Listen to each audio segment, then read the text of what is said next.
What's up, Pyros? Gonna do something a little different for this video. Just a short fusing video on the technique. So I have this 5-shot DR11. This is the 12-inch high density polyethylene HDPE tubes. I am going to be loading this rack today with these. They're extraordinarily loud. Never heard them. They're fantastic. I've got a short or two of them. I know there's more demos of them. But in addition to all my other stuff for the 4th of July, I just want a rack of these. I'll set it off during the daytime. Make sure everybody knows that it's the 4th of July, in case they forget. So my technique, basically, first you're getting the fuse out of the tape on the can. What I like to do to help with consistency and spacing is feel for where the fuse is entering the bottom, where the lift charge is, and then I place that in the tube facing me, and I just drop it in there.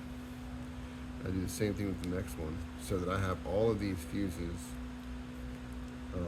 where they enter the lift charge facing me, so they're technically spaced closer together than if I were to turn it around completely.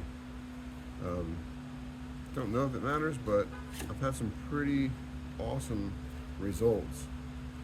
So again, I'm just feeling for that fuse, making sure that it's facing me. Last one, nice little 5-shot rack. I think I paid like $30 for it. That's my OG rack. Back when I was deciding whether or not I was going to be a pyro.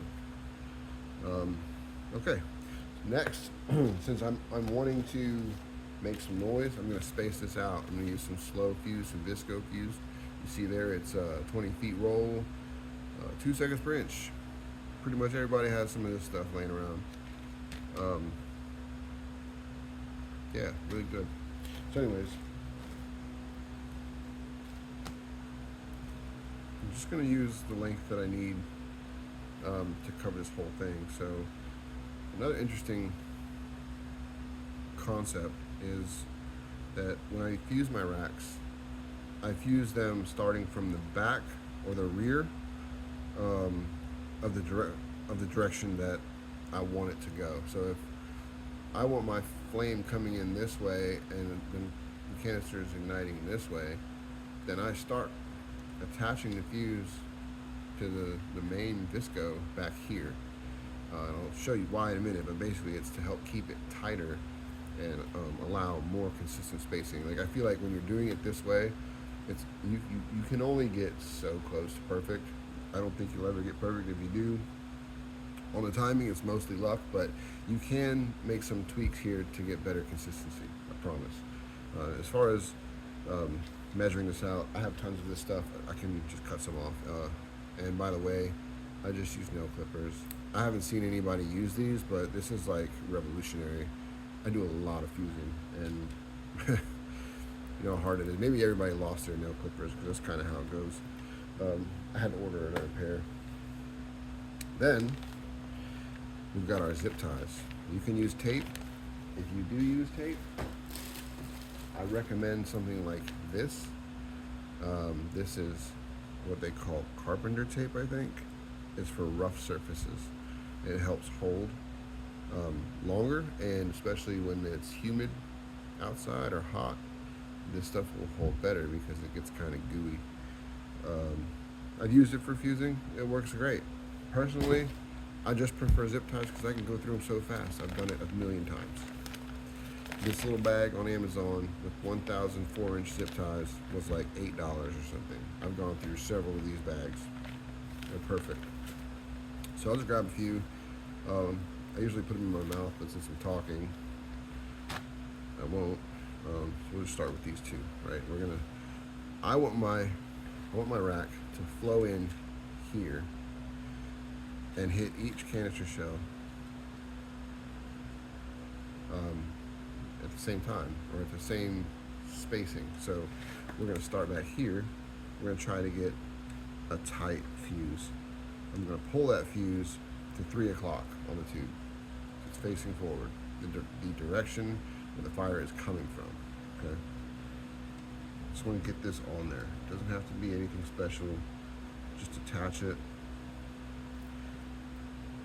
zip it down, and make sure you're still paying attention to where that fuse is. Pull that fuse tight so it's on 3 o'clock. You pull it zip tied just tight enough. Like when you hear it click the last time without having to like strain, you're good. Like right there, it's a little tug. I don't have to go any more than that. You can go too tight with this thing, and then your fire will not pass. It's happened to me. If it's wiggling around, the fuse is loose, then you need to just go a little bit tighter. All right, so now what I'm doing, I'm sorry, I'm not really showing you what I'm doing. I'm taking a second fuse, and I'm just gonna sneak it under there, and I'm gonna connect it right next to the first fuse with about maybe 3-4 millimeters between it. It gives it a second point of contact to ensure that if the first one fails, the second one will probably get it. Okay? So we're going to continue this process. Now we're going to go to the next one. Make sure that while you're doing this, you're keeping the tension tight. So we're pulling this second fuse to 3 o'clock, just what we did on the first one. It's at 3 o'clock right there. Now we pull this fuse tight too, and lay it right next to it like that. See that? We can do that way, and then slide that zip tie underneath that, right between the tubes. I think you guys are paying attention. I don't know. Anybody even watches this. Just tight enough there. And then what are we gonna do? We're gonna add a second zip tie. This time I'm gonna put it in front because that one's a little far back. To get that second point of contact every time, man. Every shell, every cake that I fuse, I have 2 zip ties. Just until it's good. I don't have to go crazy tugging on it, pulling it crazy. All right, now you don't see it yet because we're not done, but this is going to be really pretty, like braiding hair or something. All right, I'm pulling this third one tight, 3 o'clock, right? Thumb down, visco over it, right there. Now I can just bend this fuse back out of the way, it doesn't matter. See, it makes it a little bit more easy. Get that zip tie under there. If I were doing this without recording it or talking, I probably would have done about 15 of these by now. But that's just because I'm awesome. Alright, got that one on there. Oh, nope, feels a little loose. Feels a little loose. You like my camera stand up here? I've actually got it standing on like 6 200-gram cakes. I had to get creative because I don't have any friends or a GoPro. Alright, we're going to put this second one on there. Second point of contact on our third shell. A few millimeters from the first one. All while keeping that tension. So I'm always like pulling the whole thing this way while I'm doing it. You see that? That straight line? That's what we want. Now we do the fourth one.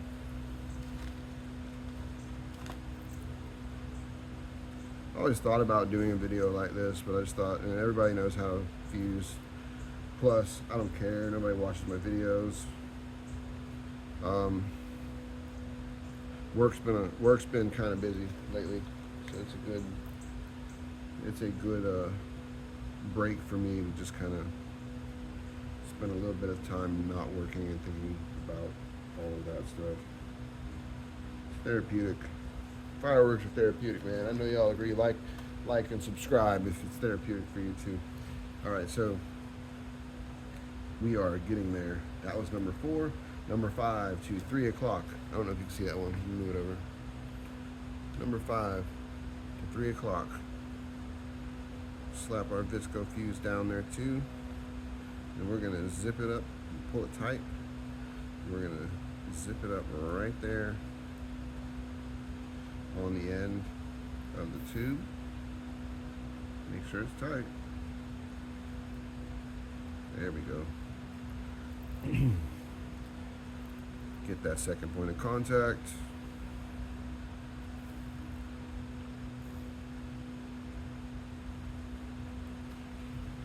You guys see that? So this is where we started. That disco fuse. 2 points of contact on each one. Everything is fused up, so when I pull on the main fuse, pull it tight. See if I can zoom out, man. Alright, now we're gonna make it look real good. I'm gonna put it back up here. There we go. Alright. And now I bring my trusty, musty nail clippers back. And I just clip all these little tags off of these zip ties. This is where you also double check to make sure that they're all tight enough. Very often you'll find that some need to be tightened up a little bit, and you just got to give it a little tug. Over here, I've got one right here, the first one we did. So I'm just gonna give it a little tug, and then I'll clip it off. How's that for quality control?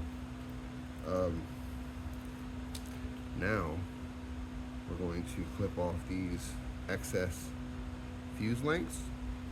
There's no reason to keep them on here. So when I do this, I clip them right there, about 2 millimeters from where the zip tie connects. See that? Nice and pretty. When that fire comes through on this, it's going to hit that little bit and ignite it. I've had, 100% success over and over and over again doing it this way. No missed shells, no fuse jumping even. So I'm just gonna do the next one. Clip that. Clip this. Just get under there and get close, about 3 millimeters right there. And same here. And this last one, we're gonna just clip that off too. I like to keep all these, stuff them all down into a mortar tube and light it, and it's like a fireball. Yeah, you gotta do a lot of them though. So now we're looking really good. See, pretty clean, man. This fuse comes in, it hits right there. Boom, boom, boom, boom. Yeah, it's gonna be loud. It's gonna be slow. It might piss off Karen, but it will make me very, very happy.